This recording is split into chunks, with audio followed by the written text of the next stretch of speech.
Hello friends, welcome to our channel. First time நம்ம சேனலை பார்க்குறவங்க சப்ஸ்கிரைப் பண்ணிவிட்டு பாருங்கள். இது ஆடி முதல் வெள்ளி அன்றைக்கி எடுத்த வீடியோ தான். எடிட் பண்ணி போடுறதுக்கு டைம் ஆகிடுச்சு.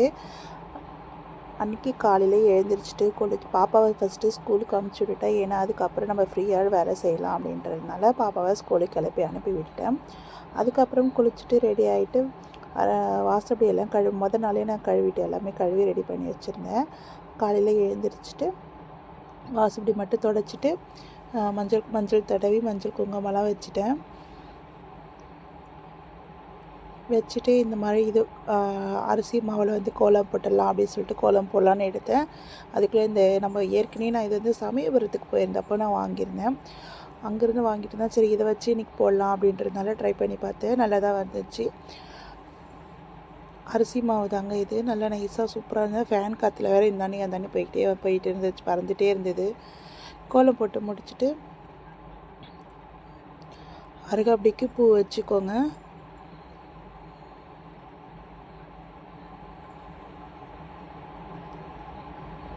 எனக்கு தெரிஞ்ச மாதிரி நான் செஞ்சுருக்கேன். உங்கள் வீட்டில் உங்களுக்கு எப்படி தேவையோ எப்படி நீங்கள் செய்வீங்களோ அதுக்கு தகுந்த மாதிரி நீங்கள் செஞ்சுக்கோங்க. அடுத்து கீழே வாசப்படியில் மெயின் வாசப்படியில் பெரிய கோலம் போட்டுட்டேங்க. இது உள்ளே நடந்து வர வராண்டாவில் சரி மாக்கோலம் போட்டுடலாம் அப்படின்னு சொல்லிவிட்டு இன்றைக்கி மாக்கோலம் தான் போட்டிருந்தேன். இதுவுமே எப்படி ரெடி பண்ணுறது, அரிசி மாவு நான் ஏற்கனவே ரெடி பண்ணி வச்சுருவேன். வேணுங்கும்போது எடுத்து தண்ணியில் கரைச்சிங்க அப்படின்னா நம்மளுக்கு எந்த பக்குவம் வேணுமோ அதுக்கு தகுந்த மாதிரி எடுத்துக்கலாம். சில பேர் கையில் துணி வச்சுட்டு போடுவாங்க. அது எனக்கு அந்த அளவுக்கு இதுவாக வரல. அதனால் சரி நான் வெறும் கையிலே போட்டலாம் அப்படின்றதுனால அப்படியே கொஞ்சம் கொஞ்சமாக எடுத்து சிம்பிளாக போட்டுட்டேன். அதுவுமே உங்களுக்கு வேணும் அப்படின்னா காமெண்ட் பண்ணுங்கள். கண்டிப்பாக நான் அந்த அரிசி மாவில் எப்படி அந்த இது செய்யுது அப்படின்றத நான் உங்களுக்கு சொல்கிறேன், வீடியோ போடுறேன். இதுவுமே அடுத்து நம்ம அம்மாவை வீட்டுக்கு அழைக்கணும். நம்ம குலதெய்வம், உங்களோட குலதெய்வம் நீங்கள் எப்படி செய்வீங்களோ உங்கள் வழக்கத்துக்கு நீங்கள் செஞ்சுக்கோங்க. இது என்னோடய வழக்கத்துக்கு நாங்கள் எப்பயும் இது மாதிரி செய்கிற மாதிரி செஞ்சுப்பேன். அதுக்கு கலச சோம்பு எடுத்து க்ளீன் பண்ணிவிட்டு தண்ணி ஊற்றி வச்சுடுங்க. அதுக்கப்புறம் ஒரு வாழை இலை இல்லைனா ஒரு தட்டு எடுத்துக்கோங்க. நான் எப்பயுமே நம்ம டக்குன்னு வாழை இலை கிடைக்காது அப்படின்றதுனால இதுக்கு அரிசி வைக்கிறதுக்காகவே நான் இந்த கிண்ணி வாங்கியிருந்தேன். அதில் பச்சரிசி நிறையா நிரப்பி வச்சுட்டு கலசம் எடுத்து வச்சு தண்ணி பிடிச்சி வச்சுக்கோங்க. எச்சி படாமல் சுத்தமான இருக்கிற தண்ணியாக எடுத்து வச்சுக்கோங்க. அதில் மஞ்சள் குங்குமம், காயின் ஒரு 5 ரூபா 2 ரூபா அந்த மாதிரி காயின் இருந்தால் போட்டுக்கோங்க. பச்சை கற்பூரமும் ஏலக்காயும் போட்டுக்கோங்க. போட்டுட்டு அம்மனுக்கே பிடிச்ச வேப்பிலையும் மாங்கொத்தும். நான் இன்றைக்கி மட்டும் செய்கிறது இல்லைங்க, எப்பயுமே வாரம் நான் இப்படி தான் செய்வேன். வெள்ளிக்கிழமை விளக்கு பொறுத்துறப்போ வாரத்துக்கு ஒரு வாட்டி தண்ணி மாற்றிடுவேன். ஏன்னா நம்ம கடைக்கு போகிறோம், வெளியில் கடைக்கு போயிட்டு வேலைக்கு போயிட்டு வர்றதுனால டெய்லி என்னால் செய்ய முடியாது. அதனால் நான் வாரத்துக்கு ஒரு நாள் இந்த மாதிரி செஞ்சுப்பேன். இது தேங்காயில் மஞ்சள் தடவி வச்சுக்கோங்க. நான் 3 பக்கம் பொட்டு வச்சு எடுத்துக்கிறேன். வச்சுட்டு சொம்பில் வச்சுருங்க. இதில் ஒரு எலுமிச்சை பழமே போட்டுருங்க. ஏன்னா நம்ம குலதெய்வத்தை வீட்டுக்கு அழைக்கிறோம் இல்லையா, அதனால் நான் சொன்னது எல்லாமே எதுவுமே ஸ்கிப் பண்ணாமல் எல்லாத்தையுமே சேர்த்துக்கோங்க. கலச சொம்பில் சேர்த்துட்டு பூ வச்சுக்கோங்க. பூ வச்சுட்டு பார்த்திங்கன்னா அந்த கலசமே அவ்வளோ அழகாக இருக்குங்க. ஒரு அப்படியே மன நிம்மதியாக இருக்கும். அது பார்க்கும்போதுமே நான் வாரம் இப்படி தான் செய்வேன். வெள்ளிக்கிழமை ஆடி வெள்ளிக்கு தான் இப்படி செய்யணும்னு இல்லை, நம்ம வாரம் இந்த மாதிரியுமே செய்யலாம். உங்களுக்கு விருப்பம் எப்படி இருக்கோ அதுக்கு தகுந்த மாதிரி செஞ்சுக்கோங்க. இந்த அம்மன் அம்மா ஒரு வாட்டி பெங்களூர் ட்ரிப் போயிருந்தாங்கங்க. அங்கே தான் வாங்கிட்டு வந்தாங்க. ஆனால் எங்கே வாங்கினாங்கன்னு எனக்கு சரியாக ஞாபகம் இல்லை. சாமுண்டீஸ்வரி கோயிலில் வாங்கினாங்கன்னு நினைக்கிறேன். அதுக்கப்புறம் அம்மனுக்கு நெய்வேத்தியம் பண்ணுறதுக்கு நான் சக்கரை பொங்கல் தான் செஞ்சுருந்தேன். குக்கரில் தான் செஞ்சுருந்தேன். ஏன்னா அடுத்து கடைக்கு போகணும், அடுத்தடுத்து வேலை இருக்குது அப்படின்றதுனால நான் சீக்கிரமாக செய்யணும் அப்படின்றதுனால குக்கரில் செஞ்சுருந்தேன். இதோட அளவு 1/4 கப்பு பாசிப்பருப்பும் 1/2 கப்பு பச்சரிசியும் எடுத்துருந்தேன். பாசிப்பருப்பை நெய்யில் வறுத்துட்டு அதுக்கப்புறமேட்டா ரெண்டுத்தையுமே அரிசியும் பருப்பையும் கழுவி ஒரு 5 விசில் விட்டு எடுத்துக்கிட்டேன். 1 கப் அரிசிக்கு 5 கப் தண்ணி வச்சுக்கோங்க. நல்லா தாராளமாகவே இருக்கட்டும். இன்னும் 1 கப் கூட நீங்கள் சேர்த்து கூட வச்சுக்கலாம்.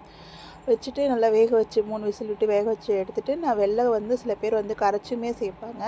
நான் இன்றைக்கி அப்படியே தான் சேர்த்துட்டேன். ஏன்னா இதில் தூசு எதுவுமே இருக்காது. உங்கள் வெள்ளத்தில் தூசு குப்பை ஏதாவது இருக்குன்னு தெரிஞ்சிங்கன்னா நீங்கள் கொஞ்சமாக தண்ணி விட்டு காய்ச்சிட்டு அதை இருத்து கூட நீங்கள் சேர்த்துக்கலாம். சேர்த்துட்டு முந்திரி பருப்பு திராட்சைலாம் வறுத்து போட்டுட்டு நெய் வேணுங்கிற அளவுக்கு விட்டுக்கோங்க. நெய் எவ்வளோ வேணுமோ அவ்வளோ விட்டுக்கோங்க. அவ்வளோ சூப்பராக இருக்கும். கடைசியாக ஏலக்காய் தூள் போட்டுட்டு இறக்கிடுங்க. அம்மனுக்கு நிறைவாக சாமி ரூமுக்கு ரெடி பண்ணி என் பொண்ணு தான் ரெடி பண்ணி கொடுத்தாங்க. பாப்பாவும் நானுமே சேர்ந்தே செஞ்சோம். ஏன்னா பெரிய பாப்பா வீட்டில் தான் இருக்காங்க. அதனால் நானும் பாப்பாவும் சேர்ந்தே செஞ்சோம். எப்படி இருக்குன்னு சொல்லிட்டு கீழே கமெண்ட் பண்ணுங்கள். அம்மனுக்கு சக்கரை பொங்கல்லாம் செஞ்சு வச்சுட்டு கரசுமெல்லாம் ரெடி பண்ணி வச்சுட்டு பூஜை பண்ண ஸ்டார்ட் பண்ணேங்க. அவ்வளோ சந்தோஷமாக இருந்துச்சு, மனசுக்கு நிம்மதியாகவுமே இருந்தது. வீட்டில் ரொம்ப நாள் கழிச்சிட்டு வந்து நான் வீட்டில் பொறுமையாக இருந்து செஞ்சுட்ருக்கேன். ஏன்னா காலையில் வேலைக்கு போய்ட்டு ஈவினிங் தான் வருவேன். பாப்பா செய்வாங்க, நான் சும்மா செய்கிற மாதிரி இருக்கும்.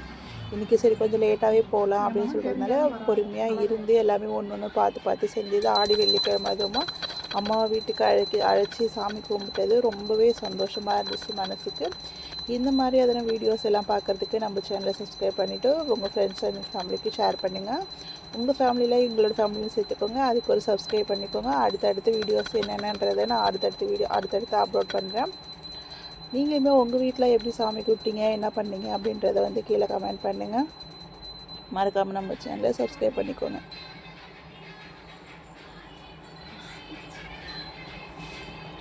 சாம்பிராணிலாம் போட்டு அழகாக சாமி கும்பிட்டது மனசுக்கு அவ்வளோ நிம்மதியாக இருந்துச்சுங்க, சந்தோஷமாகவுமே இருந்துச்சு. அடுத்து பாப்பாவுக்குமே பொட்டு வச்சு விட்டுட்டு நெய்வேத்தியம் பண்ணிவிட்டு ஒரு 10 நிமிஷம் அப்படியே ஃப்ரீயாக உட்காந்துட்டேன். சாமி பாட்டு போட்டு விட்டுட்டு அது கொஞ்ச நேரம் அப்படியே ரிலாக்ஸாக உட்காந்துட்டு நான் அன்றைக்கி மதியம் சாப்பிட்றதுக்குமே வந்து 1 மணி ஆகிடுச்சு. சாப்பிட்டுட்டு சரி ஹஸ்பண்டுக்கு வேறு சாப்பாடு எடுத்துகிட்டு போகணும் அப்படின்றதுனால அப்புறம் நானுமே சாப்பிட்டுட்டு கடைக்கு கிளம்பிட்டேன். ஓகே ஃப்ரெண்ட்ஸ், இன்னொரு விஷயம், நம்ம சேனலை சப்ஸ்கிரைப் பண்ணி